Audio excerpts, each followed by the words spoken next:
வீடு வீடாக பொருட்களை விநியோகிக்கும் அந்த சிறுவனுக்கு ரொம்ப பசித்தது.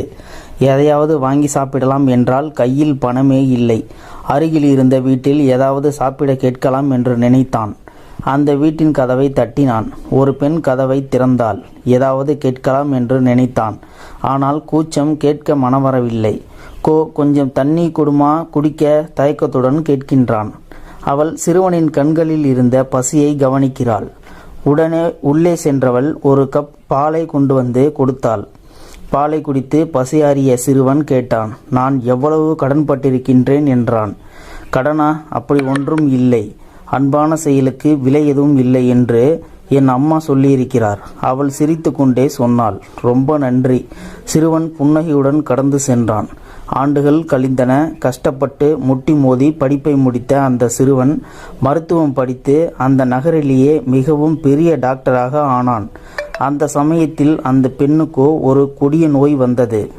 அவர் பணியாற்றிய மருத்துவமனையிலேயே அவளும் அனுமதிக்கப்பட்டிருந்தாள். அந்த டாக்டரிடமே அவளுடைய பரிசோதனையும் வந்தது. மெடிக்கல் ரிப்போர்ட்டில் அந்த பெண்ணின் ஊர் பெயரை பார்த்ததும் அவளுக்கு ஒரு சின்ன மின்னல். விரைவாக வார்டுக்கு போய் அந்த பெண்ணை பார்த்தார். அவள்தான் தனது பசியாற்றிய அந்த தாயுள்ளம்தான். அன்று முதல் தனது அத்தனை உழைப்புகளையும் கவனத்தையும் செலுத்தி அந்த பெண்ணுக்கு சிகிச்சை அளித்தார். நீண்ட சிகிச்சைக்கு பின்னர் அவள் குணமானாள். பல லட்சங்கள் செலவானது. மருத்துவமனை அந்த பெண்ணுக்கு ஒரு நீண்ட பில்லை அனுப்பியது. இதை எப்படி கட்டப்போகின்றோமோ என்று பதட்டத்துடன் அதை பிரித்தவள் திகைத்தே போனாள். அந்த பில்லின் கடைசியில் கையால் எழுதப்பட்டிருந்தது, இந்த பில்லை நீங்கள் செலுத்த வேண்டியதில்லை.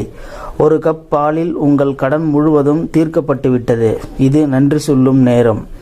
அவளுக்கு கண்கள் பனித்தன. அந்த சிறுவன் வேறு யாரும் இல்லை, அமெரிக்காவில் மிக பிரபலமாக மருத்துவராக விளங்கிய டாக்டர் ஹவார்டு ஹெல்லைதான்.